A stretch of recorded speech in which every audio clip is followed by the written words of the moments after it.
The family that vacations together stays together. At least, that was the plan. Except now, the dastardly desk clerk is saying he can't confirm your connecting rooms. Wait, what? That's right, ma'am. You have rooms 201 and 709. No, we cannot be 5 floors away from our kids. The doors have double locks. They'll be fine. When you want connecting rooms confirmed before you arrive, it matters where you stay. Welcome to Hilton. I see your connecting rooms are already confirmed. Hilton, for the stay. You're listening to Away with Words, the show about language and how we use it. I'm Grant Barrett. And I'm Martha Barnett. And there are some names of towns that I always have trouble spelling. Tallahassee, for example. Yes, that was the one that came to mind immediately. How many S's are in that word? Yeah, how many S's, how many L's? Do they have a rhyme or a mnemonic to help out? Right. I hope our Tallahassee listeners can help us with that because I always have to go look up how to spell Tallahassee. I'm sure there's a trick, but I don't know it. But, there are some town names that are really easy to spell. Some of them just have one letter. One letter. One letter. For example, the town of E. It's a little town in northern France, and it just has 2 main streets which come together to form the shape of the letter Y, and they just call that town E. And then there's another town in Norway, in northern Norway, and it's just the letter A with one of those little circles on top. Yeah. I'm told it's pronounced like the O in born, so... Bo. Wow. Yeah. So far, our trip is going to be oh. Right. We're going to sound like donkeys when people are like, "Where are you going?" We're going to get oh. And then, I guess we could go around the United States, too. I mean, I don't know that we have any one-letter towns, but we do have a couple of 3-letter towns. There's Opp in Alabama. I used to know OPP? Yes. You know me? I don't know. No, but I knew somebody from Opp. Okay. You did? Yes. From Opp, Alabama, which is named for Henry Opp, who was an attorney. And then also in Alaska, there's the town of Eek, E-E-K. Oh, no. They need to get a Pied Piper in there. What? A Pied Piper? Mice. Eek a mouse. Eke them out. Eek a mouse. Yeah, they got to get a Pied Piper in there. Well, I thought maybe it had a cliff or a precipice or maybe really it's from a native language. What do we know? That is correct. It's from a Yupik word that means 2 eyes. Ooh, but it's that's spelled mysterious. E-E-K. I know. I like that. Yeah. I'm imagining a cliff that looks like a huge face that stares at you when you're on the water. With the 2 eyes. Yeah. But I'm wondering if we have listeners who live in or near another town like that. Yeah. What's the town near you that's got a really short name or, heck, an interesting or funny name? We'd love to hear about it. 877-929-9673 is a toll-free number in the United States and Canada 24 hours a day. We'd love to hear from you. You have a way with words. Hi, this is Elisa from Dallas. Hi, Elisa from Dallas. Welcome to the show. What's up? Well, I had a situation at work the other day. I work in an emergency department. Oh, I'm putting on my HR hat. And we were crazy busy with it being October at the time and everybody coming in for the, flu, COVID, strep. And I told our tech, I said, "You are really humming along today." And she goes, "Excuse me?" I said, "You're really humming." And she goes, "That's pretty rude." Oh. I said, "Maybe we're not talking the same language." I said, humming, like, the engine, like it's humming along. You're not clanking. You're just ticking by, getting things done. And she goes, "That is not what humming means." I said, "Well, what does it mean?" And she goes, "Humming means you stink." Oh. And we got into an argument. We pulled all of our coworkers in on it. We asked them if they knew what humming meant. Most people don't use it because apparently this is not something that your typical 20 or 30-something-year-old says anymore. Most people, when I gave my definition, said that makes sense. One person said that they agreed with her definition. And so we went to Google, and Google said that British slang for humming is stink, but it didn't give an explanation why. Yeah. Wow, what a story. Well, it is true that hum is an old verb used in Britain that means to stink. And somebody who's humming is very smelly. Like how old? Like back to the 19th century. No, it's older And- than that. Is it older? Yeah, the noun is to the 1700s. Oh, yeah, the noun. Wow. Yeah, but I think humming for stinky. Yeah. It's pretty old. Some dictionaries have taken a crack at it. One refers to the humming of fermentation in an active manure heap. There's a lot going on. So the very flies hard. buzzing, the sound of the flies buzzing as they lay their eggs. And Yeah, I was going to say another dictionary says perhaps with reference to the activity of flies or other insects in rotting matter. There's a lot going on in your compost heap. or Seriously. Yeah, so people have talked about humming manure or humming ham. I mean, it's pretty gross. Thanks, Elisa. This is what we needed. Well, she works in an emergency That's department, true. She's right? seen worse. This is nothing for her. There are a lot of things in the emergency department that are definitely humming. I can guarantee you that. I think you just given us a new code word. There's a Hummer in the emergency room, and I don't mean an SUV. Well, you have given us new lingo to use in the emergency department, and the word picture is just perfect. So thank you so much. Our pleasure. Take care. Bye-bye.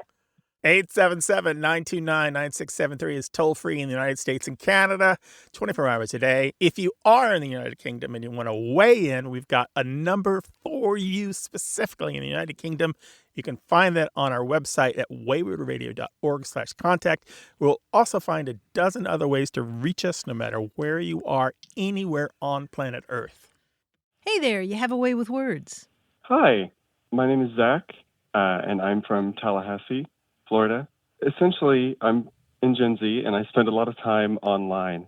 And often something that comes up, essentially, when people talk about relationships online or celebrities or characters that they love in relationships, they'll often associate those relationships with what they call ship names, or a name that's, as you say, representative of their relationship, right? So you can think of Brangelina for Brad Pitt and Angelina Jolie, or maybe Everlark for Katniss Everdeen and Peeta Mellark from the Hunger Games series.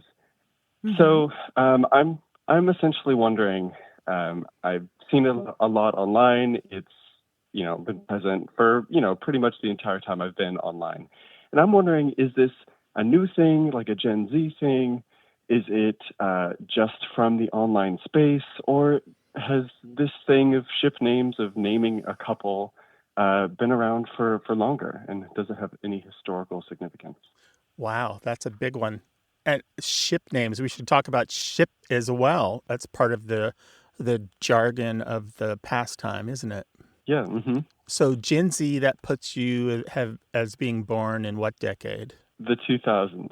2002. 2002. Okay, great.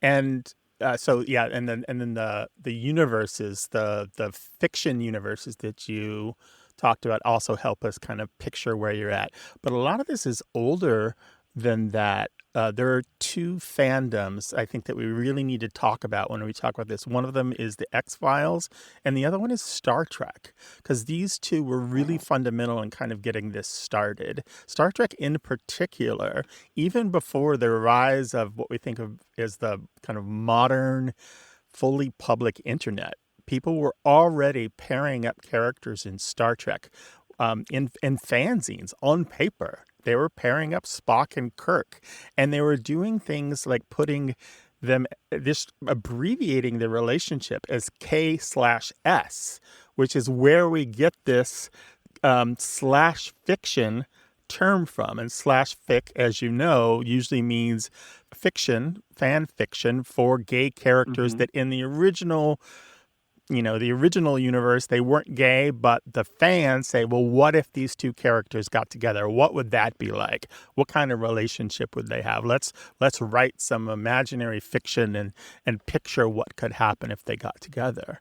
So that's one of the ways that two names were combined, K/S, on paper. And so this would be at least as early in the 90s and maybe as early as the 60s. I don't have the details on that. But I know that it was happening very early on. But this whole idea of calling it shipping and talking about shippers and talking about ships really started with the X-Files.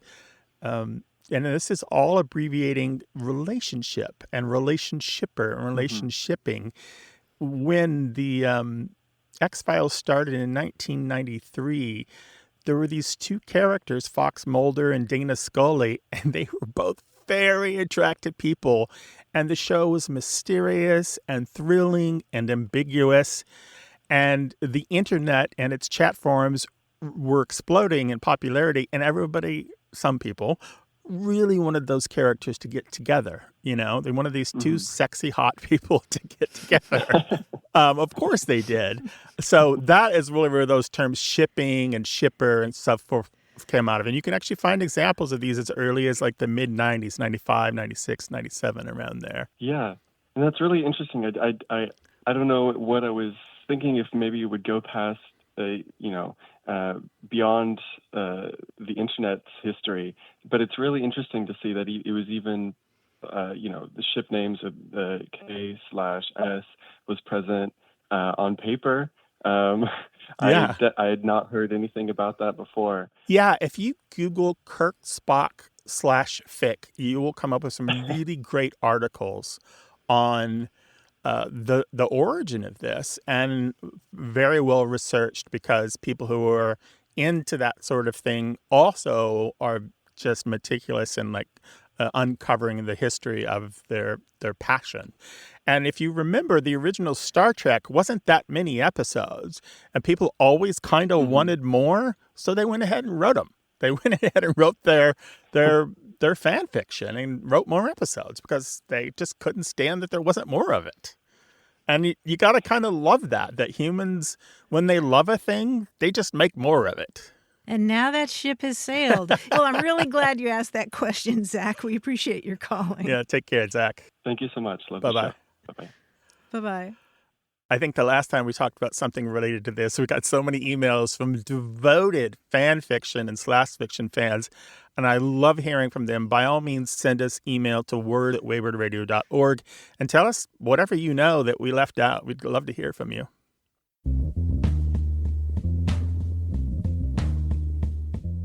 Does your family talk funny? Share your stories as A Way with Words continues.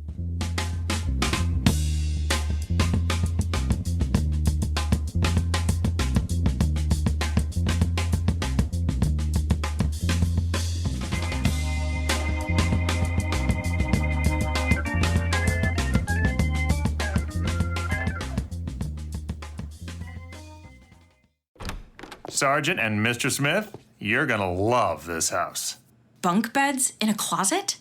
There's no field manual for finding the right home. But when you do, USAA Homeowners Insurance can help protect it the right way. Restrictions apply. You're listening to A Way with Words, the show about language and how we use it. I'm Grant Barrett. And I'm Martha Barnett, and floating into view in his hover car and removing his flashing headgear, it's an android. Oh, no, wait. It's our quiz guy, John Chinesky. Hey, John. Hi, John. Hello, Grant. Hello, Martha. Let me get down off this. There we go. All right, today's quiz is pretty interesting. I think you'll like it. There is a letter of the alphabet. This letter can be very bothersome for audio engineers because when it's said, it causes a small blast of air to hit the microphone, making an annoying sound. Now, I won't say the letter, but it comes between O and Q in the alphabet. See if you can figure that out. Mm-hmm. We're going to make this quiz nicer to the ear of our audio engineer. I'll give you a clue to a two-word phrase. Both words in this phrase begin with the annoying letter between O and Q. What we'll do is substitute the slightly less offensive letter B in the place of letter between O and Q. like this. This is a skill that some drivers have trouble with when it comes to inserting their car between two others. The answer would be... I still have trouble with barking, sorry. Parallel barking. Parallel barking, very good. You seem to have it. This sounds perfect. Let's begin. It's like we're gang members. We just don't say the letter from the other gang's name. Otherwise, a war could break out. Grant and Martha in a gang. Sign me up. This item is small and green and contains 3 or 4 tiny little vegetables.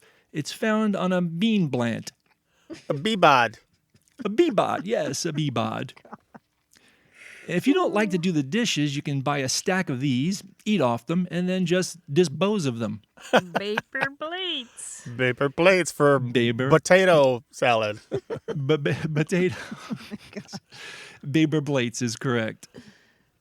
This artist created the works Guernica, The Old Guitarist, and the Weeping Woman. Pablo Picasso, the painter. That's the painter, Pablo Picasso, yes. You don't yet have all the rights to your invention secured, but you want to get it out to the public. Batten bending.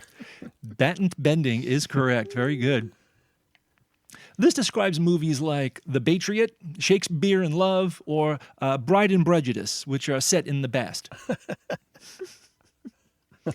A period piece? A period piece, yes. A lovely, lovely period piece.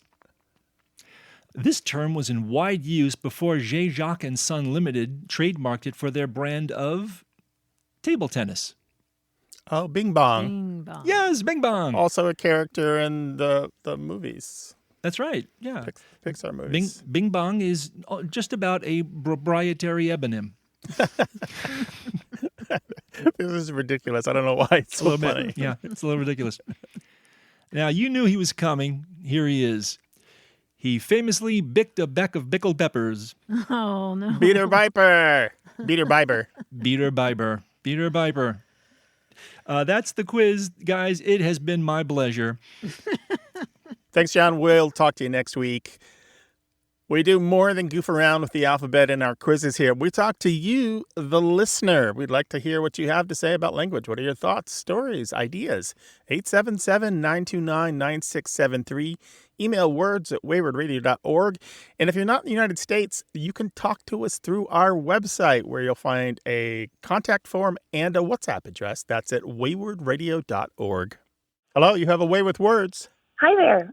My name is Jane. I'm calling from Denver, Colorado. And my questions are about the way we talk about the difference between book versus listening to an audiobook. I grew up doing both. I love listening to audiobooks. I love reading. But somehow whenever I want to tell somebody that, oh, I read that book, I feel the need to almost apologize and say, oh, but I actually just listened to the audiobook. And so I'm hoping we have maybe on the horizon a better or more useful or more graceful term to use instead. Is it guilt, Jane? I don't know. I have been kicked out of a dinner party over this discussion before. Oh, really? Wait, what? You got to tell us about that. The host had a very strong, I think, undertone or underfeeling that reading a book is in some way more valuable. And I kind of agree that it is more difficult, right? You're kind of translating a written word into a spoken word in your mind and using that to create an image. And so it's kind of like, reading through a foreign language, if only for a medium. But I staunchly believe that the similarities in the way we experience books through our ears or through our eyes are very, very similar. And so I wouldn't give ground on that. And he rather abruptly said, oh man, I think it's snowing out. You should probably get home. Oh, wow. So, Whoa. Just kind of a funny story. Yeah. And if he had listened to an audiobook on the way home, then he would have gotten some more reading done. Right. Right? Or some more listening As a matter anyway. of fact, I think we listened to your podcast on the way home from that. Oh, is that right? Yeah. Jane, I have the same kind of, self-consciousness about audiobooks. I listen to a lot of them now, and I absolutely love them. And there's a different layer of experience. It's not necessarily better or worse, but well, in some ways, I think it is better. I mean, there are some amazing narrators out there who add all kinds of things to text, and I really, really appreciate that. So, but I'm with you. I do get a little bit self-conscious, and the other thing that is interesting to me is that, well, a couple of things. One of them is that sometimes when I'm talking about one of those books to somebody else, I can't remember if I read it on the page or listened to it as an audiobook. It's just kind of, it's in my mind. The other thing is that the vast majority of the time, I end up buying the print copy afterward. I do the exact same thing. I love to reread, so anytime I'm drawn back to a book multiple times, and I really feel like, man, I'd love a way to quickly reference this without scrolling through, several hours of somebody talking. I'll make sure I have a copy on hand. And what's wrong with that? Nothing, as far as I'm concerned. But I think I come down on the side of, so what? You listened to it and you took it in and I mean, I don't think there's anything wrong with that medium. And the question that Grant raised about, what do you call that? I read the book. There are some verbs out there being used. Some people call it ear reading. Some people call it audio reading. Some people call it experiencing. The verb audibled is out there, but it doesn't have a lot of play. Some people say listened to the narration of, which is long and awkward. But I think audio read and ear reading are widely used and have a good chance of lasting. Do you really? Yeah, I like audio read. That's nice. Or ear reading, I don't know. What do you think, Jane? I quite like audio read, mostly just because I think ear read is a kind of an awkward transition from the first diphthong into the rest of the word. But perfect. So well said. I want to add two things in here. I think the experience for listening to fiction and the experience for listening to nonfiction is different. Oh, that's interesting. For example, if I'm listening to somebody talking to me about science versus somebody reading to me science fiction, the first is not harmed at all by listening to it, where the second might be harmed a little bit. And the other thing, vice versa?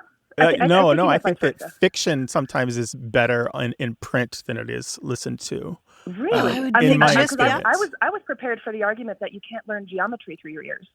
Right? I don't ever consume geometry in print or listening to. So I'm surprised to hear that stories which were, originally oratory in our history, that's the part that you find harmed by the page. So much of this is personal taste, isn't it? Maybe there are no universals here.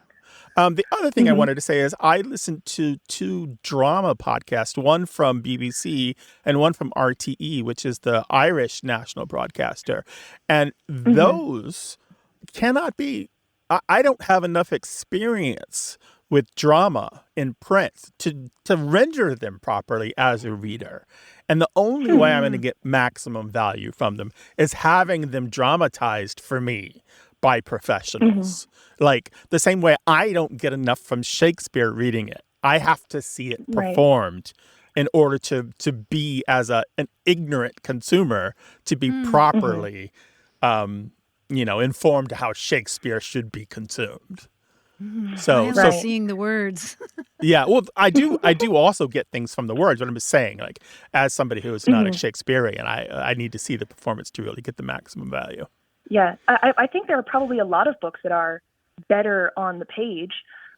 Like Cormac McCarthy's books have a startling lack of punctuation, and that lack is almost a character through the book. Like it changes the way the book feels, and you don't always get that through your ears. But on the other hand, I think there are plenty of books, like I believe the author Neil Gaiman, whenever he has a book performed as an audiobook, he wants to do it himself. I think he said in the foreword of Coraline that he prefers to have his books spoken aloud and to do it himself because that's how he hears them in his head. I love that. I would say that to some extent it's up to the author which one would be better for that book. Right. Yeah, but I don't think that my experience listening to the books is so significantly different that I want to have a different word to say what it is that I did.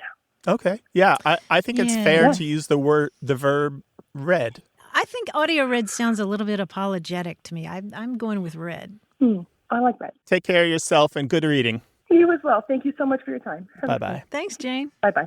Put your beautiful voices in our voicemail at 877-929-9673. That's toll-free 24 hours a day in the United States and Canada.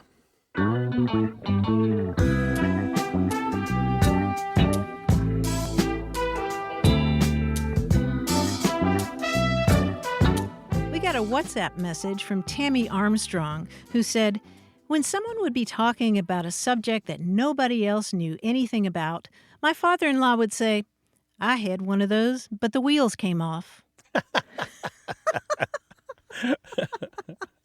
I am adopting that one.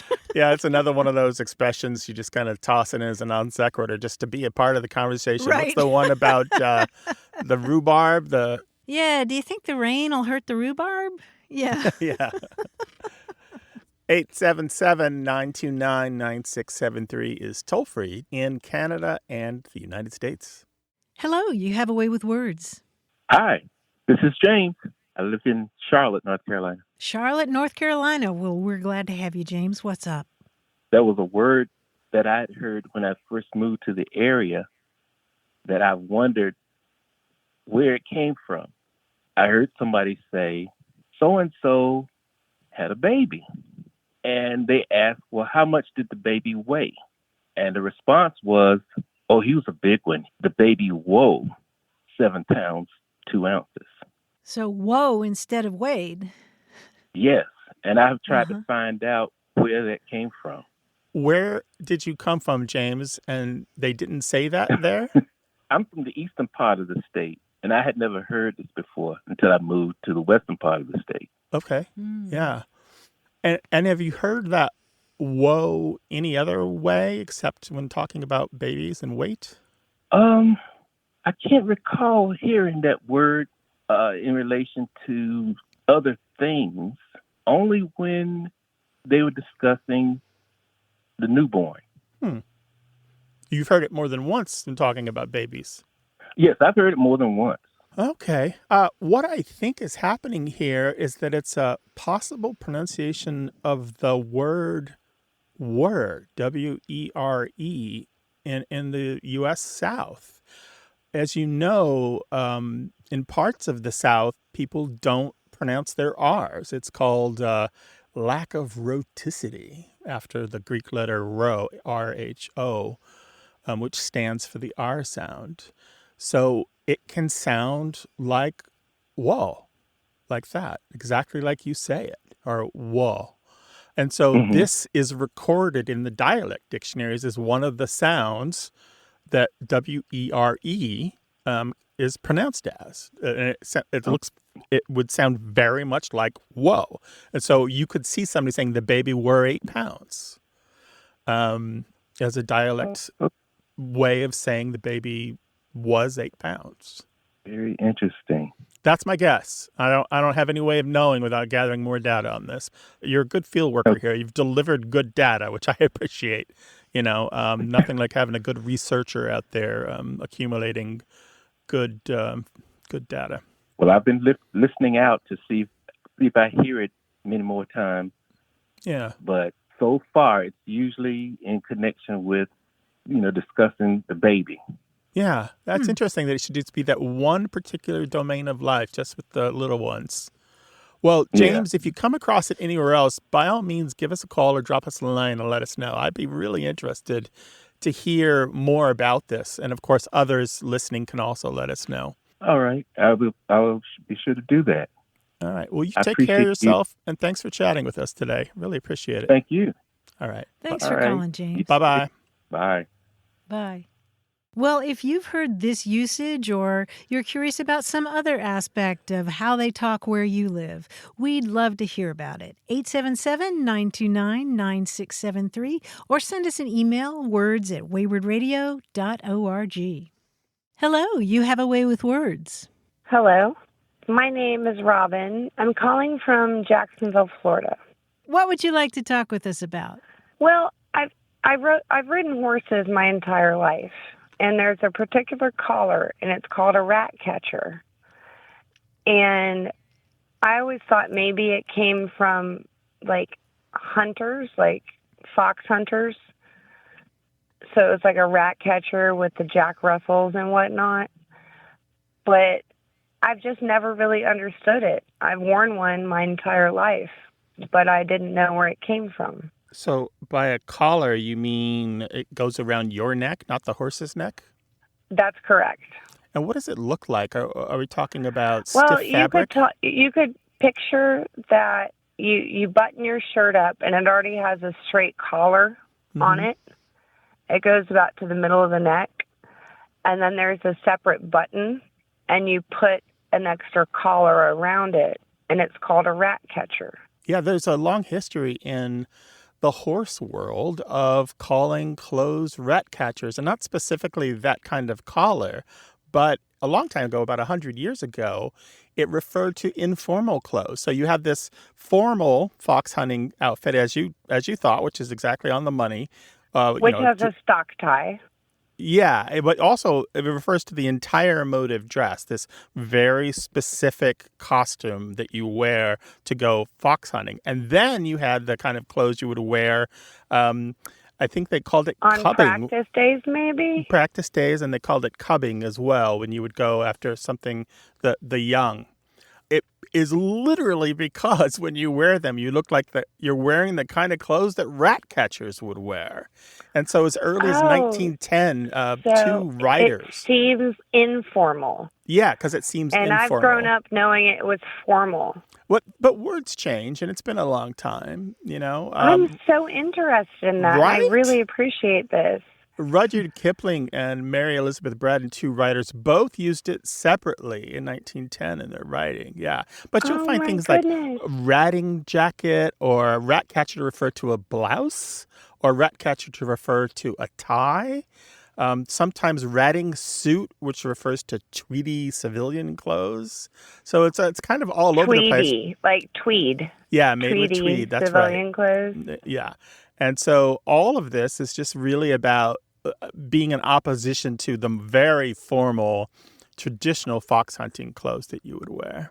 Oh, my goodness. I am so glad to hear this information. It's just been a question on my mind since I was a little girl. Well, thank you so much for spending some time with us today. We really appreciate it, I appreciate Robin. you as well. Thank you very, very much. All right, take care now. Take care, Robin. Thank you as well. Bye-bye. Goodbye. Well, Robin had been wondering about that term since childhood, and I'm betting you have a term like that as well. You can give us a call to talk about it, 877-929-9673. Be honest. When's the last time you had a homemade meal? We get it. Between meetings, workout classes, and the kids' after-school sports, who's got time to cook? That's where HelloFresh comes in. No matter how busy you get, HelloFresh has everything you need to get an easy, home-cooked meal on the table. With flavor-packed recipes like Parmesan herb-crusted salmon, you'll be filling your kitchen with the cozy aromas of a homemade meal in no time. So go ahead, try HelloFresh. It's homemade, made easy. Learn more at HelloFresh.com. You're listening to A Way with Words, the show about language and how we use it. I'm Grant Barrett. And I'm Martha Barnett. I wanted to tell you about a book that I've been giving to friends and family lately. It's part memoir and part cookbook. It's called Praise Song for the Kitchen Ghosts, and it's by novelist and poet Crystal Wilkinson. Wilkinson opens the book this way. People are always surprised that Black people reside in the hills of Kentucky. Those not surprised that we were there are surprised that we stayed. In fact, Appalachia is home to almost 2 million Black residents, and her book is about the foodways and the folkways that are passed down through 5 generations of one such family, namely her own, and about what she calls the kitchen ghosts who preceded her. She writes, "The art of cooking and engaging with my kitchen ghosts made me realize that food is never just about the present. Every dish, every slice, every crumb and kernel also tethers us to the past. With a novelist's ear, she listens to, and then she relays the voices of those ancestors. And she shares memories from her own childhood, like seeing her grandmother cook. She writes, I watch her stir and pour and flip and taste. I take note of how she twists her mouth when the steam hits her face, signaling the potatoes are ready for mashing. I know the ease in her shoulder when the fried chicken has reached its crispy golden perfection. Grant, this is a sumptuous, sensuous book, and it includes some amazing recipes for Appalachian comfort food like blackberry cobbler and hot milk cake and dressed eggs and pimento cheese with a kick. And there are beautiful, beautiful images, not just of the food, but of Wilkinson's family and that part of the country. It's just a real treasure.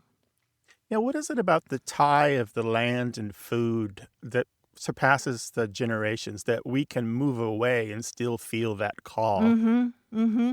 Yeah, exactly. And I mean, this is what she talks about again and again in the book, is just, feeling the presence of those kitchen ghosts, those women who came before her and moved in the same ways and combined the same spices and smells and techniques. I mean, I can remember specific meals from like 1972. Really? Seriously, yeah.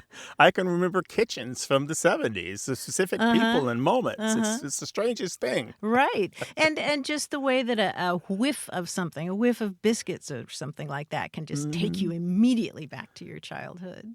Tell us the title and author of that book again, Martha. Yes, it's Praise Song for the Kitchen Ghosts, Stories and Recipes from 5 Generations of Black Country Cooks. It's by Crystal Wilkinson.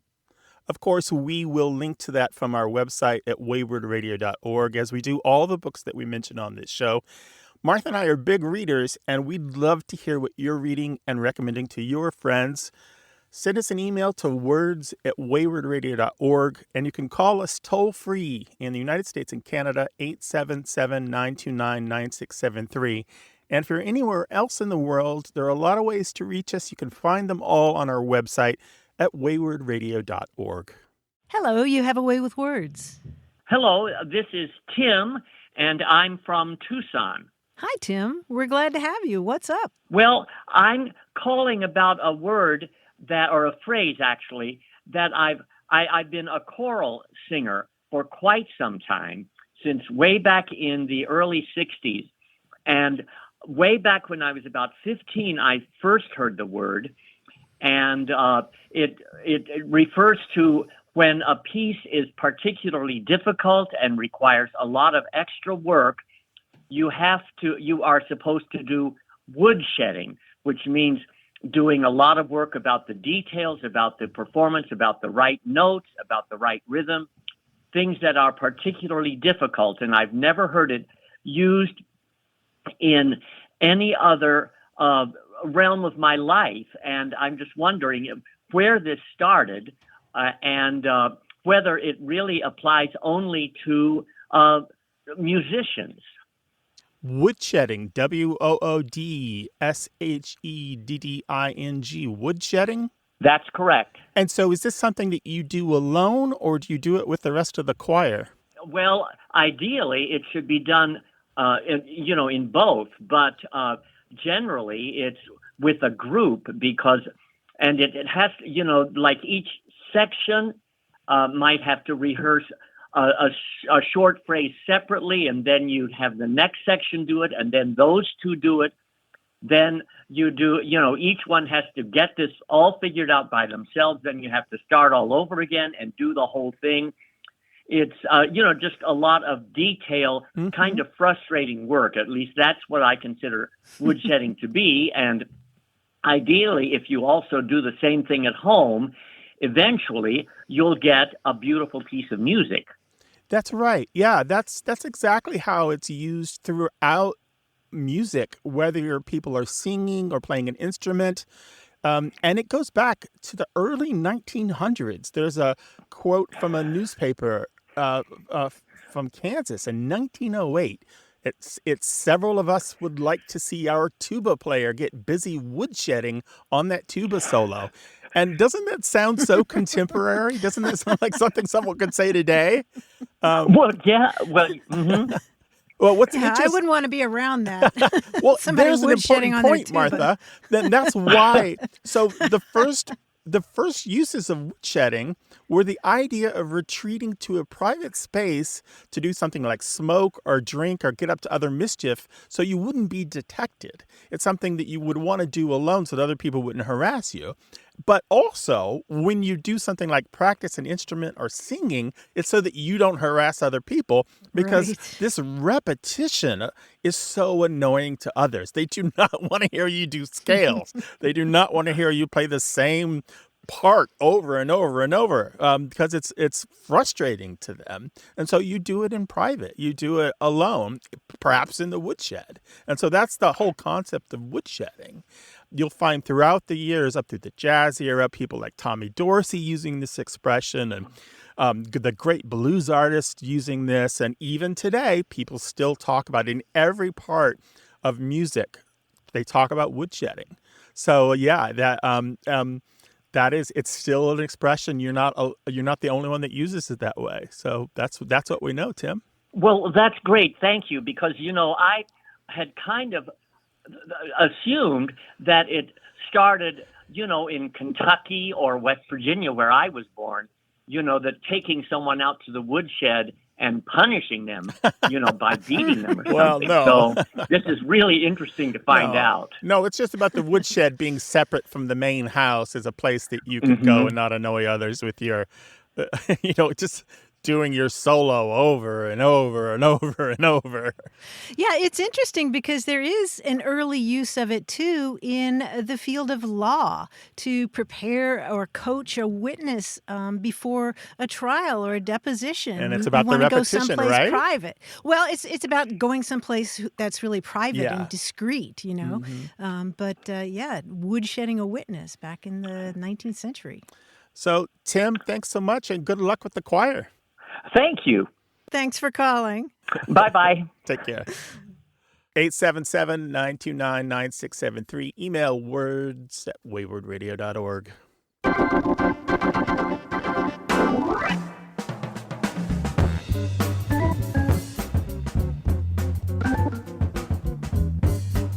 Stephanie Thompson in Mammoth Lakes, California, wrote to us to say, my then 3-year-old son and I were talking about our dog having a tummy ache. He asked me, is it going to crack? Oh, he thought it was a tummy egg. Oh, a tummy egg. No. But I'm just imagining those little round tummies when the puppies and the kitties have too much to eat. Yeah. And they're so bulgy, right? And you do kind of want to hold them as if they're going to burst. And pat them, right? Really right. gently. Well, give them little scritches. But that's the cutest thing. I know. A tummy egg. Send your little cute things to us. words@waywardradio.org. Hello, you have a way with words. Hi, my name's Judy. I'm calling you from Forestville, New York. What's on your mind? So my aunt, who recently passed away, told me her husband had a saying he used to say about 55 years ago when my cousins were kids. And he'd tell the kids to go get their bib and tucker on when he wanted to take them out to eat. What did he now, mean my by understanding was it meant to get dressed up. Oh, to get dressed up. Where does this phrase come from? And is it still used at all? If someone told you to put your bib and tucker on, Judy, what would you do differently? I think it would mean, to get clean clothes on. Okay. Yeah, very fancy clothes, as a matter of fact. To get your bib and tucker on means to dress up in your very finest, in your Sunday best. Bib and tucker is 3 words, bib, like a bib that a baby wears, and the word and then tucker. And this phrase goes back to, actually, the practice itself goes back to the 17th century. We're talking about specific clothing that was initially worn just by women and girls. And a tucker was a bit of lace that's worn around the neck and the top of your bodice. And presumably it's tucked in. And then a bib is sort of like a shirt front. And bib and tucker referred to a certain kind of dressy dress that women and girls would wear. And later, this expression bib and tucker came to refer to men getting dressed up as well. Men were told to put on their best bib and tucker for the evening out. So it goes back to an old way of dressing. It's a great, great saying. It's a great phrase. What do you like about it? It makes me want to go get some nice clothes on. You're going out to eat somewhere. Yeah, it makes me want to get out of my sweatpants. Thank you so much for spending some time with us, Judy. It was the first time I had heard your show, and I look forward to listening again. Thanks for listening. Take care of yourself. Thanks for calling. Thank you. Bye-bye. Bye-bye. You don't have to put on your fancy clothes to give us a call, 877-929-9673. Toll-free in Buffalo, in Canada, and anywhere in the United States. And if you're somewhere else in the world, go to our website and find our WhatsApp number. That's at waywardradio.org, where you'll also find all of our past episodes. Hello, you have a Way with Words. Hi, Grant. My name is Julia Stillwell, and I'm calling from Hampton, Virginia. Hi, Julia. Welcome to the show. What's up? When I was a little girl, I was horribly afraid of thunderstorms. And my grandmother would always try to help me feel better by telling me that it was the old man dropping his sack of potatoes in heaven. Oh. And which was very sweet. And probably from that clue, you might be able to guess that my whole family, both sides, immigrated from Ireland during the Irish potato famine. Here recently, my son got married, had, I guess, the seventh grandchild, but his wife is Hispanic. And it got me to thinking about what other cultures, what type of references did they use or stories did they tell to their children about storms or thunder? And I was just curious to get some info on it. What a great question that is. Martha, I think there are a lot of similarities across cultures, aren't there? There sure are. I mean, it's the same sound wherever you go, right? Mm-hmm. There are lots of phrases in English, anyway, involving potatoes and to explain the sound of thunder, like the potato wagons are rolling, or I have a friend who used to say, the tater wagon's going over the bridge, or the potato wagon broke down. Somebody used to say, God is dumping out potatoes and washing them off, which I really like. Another one from Appalachia is the Lord's bread wagon, or the Lord's corn wagon is going over the bridge or rumbling along. They talk about the Lord's bread wagon. And let's see, what else? Oh, I know somebody who used to say the angels are moving the furniture. Oh, yeah. Or God, or the devil, or St. Peter. I have heard that one. Yeah, or St. Peter's going bowling. Oh, yeah. Every place that you've heard those with potatoes, you can replace them with bowling balls, or you can or you can replace them with barrels. Well, that is true. So it doesn't have anything to do with my Irish heritage. Oh, it just has to do with potatoes falling sound like that. Well, I don't know. Maybe the Ukrainians also would use potatoes because they also have a potato-heavy culture. There are some gentler ones that I really love, that clouds are bumping together, or angels are baking cookies. And a modern one that I absolutely love is God is taking out the garbage cans. That's a good enough. That definitely is what that sounds like. Right? It's that thumpity thump of a garbage can that doesn't have very much in it. So, Julia, when your family used this expression and you were a little kid, was this reassuring to you? Yes, it was. You could picture it. And then even now, today, when I hear it thunder outside, I think of some man up there dropping his bag of potatoes. Yeah, a kindly old fellow. And the potatoes mean food eventually, right? Yep, that's it. But you know what, Julie, I bet that we have listeners out there with other versions of this, please. And possibly other versions in other languages. Mm-hmm. So I hope you'll stay tuned and listen for more. I listen every week, so I definitely will stay tuned. All right, take care of thank you yourself. both so much. Our Take pleasure. care. Excellent. Call again sometime, Okay, Julia. thanks for calling, Julie. I will. Bye-bye. Thanks. Bye-bye. Bye-bye. Well, as Martha said, we want to hear what you learned to say was happening in the skies when thunder and lightning happened. What was the folklore that was passed down in your family? 877-929-9673. And you know what? We're on Blue Sky, Mastodon, and Threads. You can find us there. Get those handles and addresses on our website at waywardradio.org.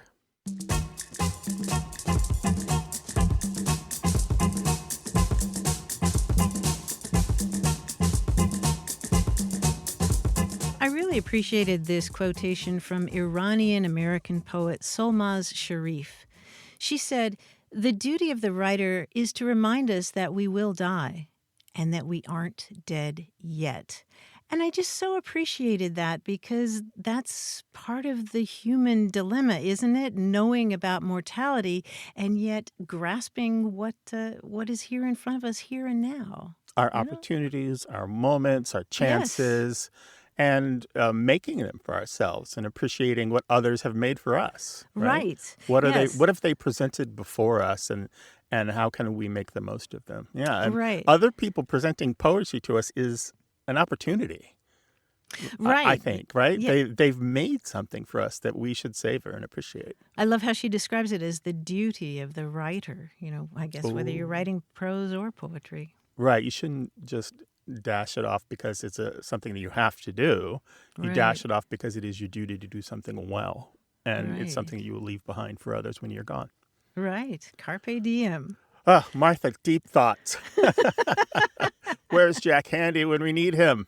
Send your deep thoughts to us, words@waywardradio.org. Away with Words senior producer is Stephanie Levine.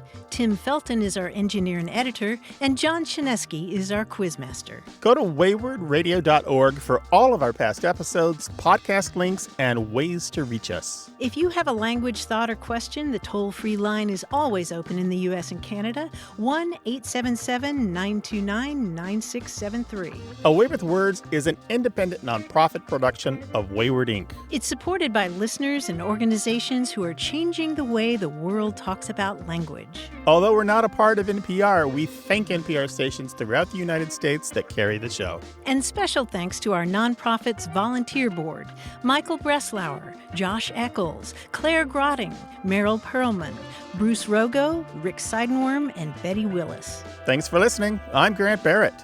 And I'm Martha Barnett. Until next time, goodbye. So long. Thank you.